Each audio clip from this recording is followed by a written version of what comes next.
Selira stood at the edge of the viewport, staring out into the endless swirl of stars and nebulae. The observation deck of the medical cruiser Virex 9 was quiet at this hour, save for the soft hum of life support and the distant echo of crew footsteps. Her reflection stared back at her, a tall, four-armed Elvari woman with opalescent gray skin and eyes like fractured glass.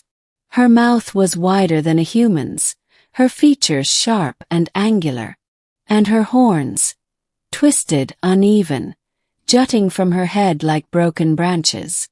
"Monstrosity," she whispered to her reflection, wrapping her second set of arms tightly around her torso. Selira had grown up hearing it.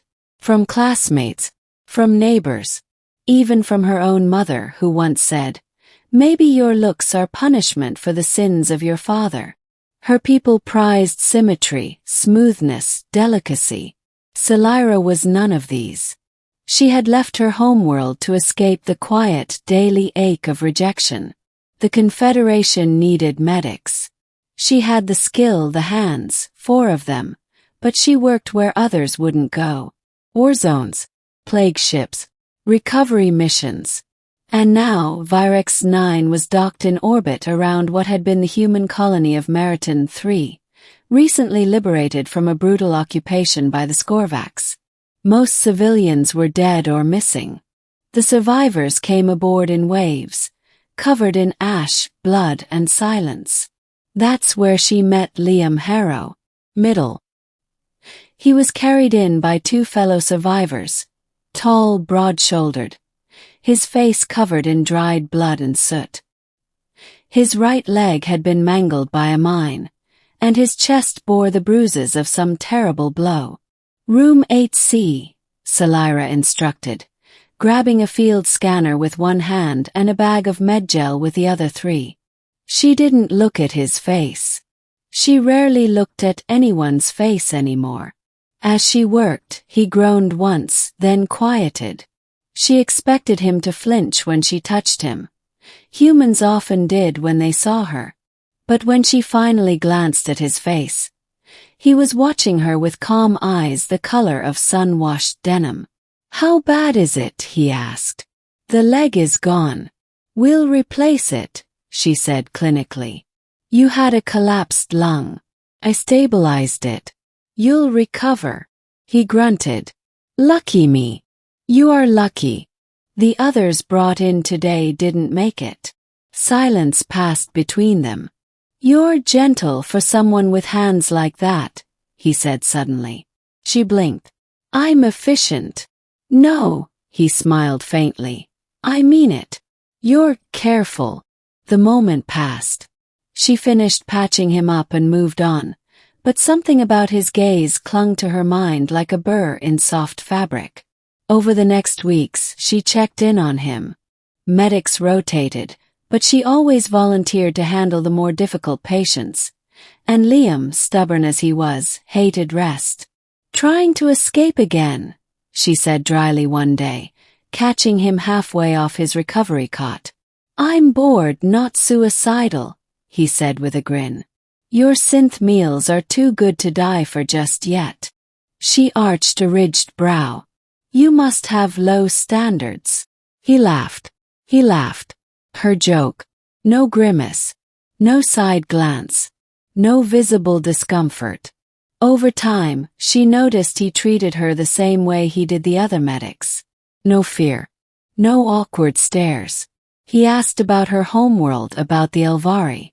She didn't talk much, but he didn't seem to mind. One night, she lingered a moment longer at his bedside. He was asleep, his face peaceful in the low light. She turned to leave, but he stirred. "Selira." She froze. "I keep meaning to say it, but you're..." He hesitated. "You're really good at this. You saved me. I mean it. It's my job." "I know. But still. You're beautiful in motion, you know." The words hit her like a jolt. Her 4 hands clenched and unclenched. "You're half sedated. You don't mean that."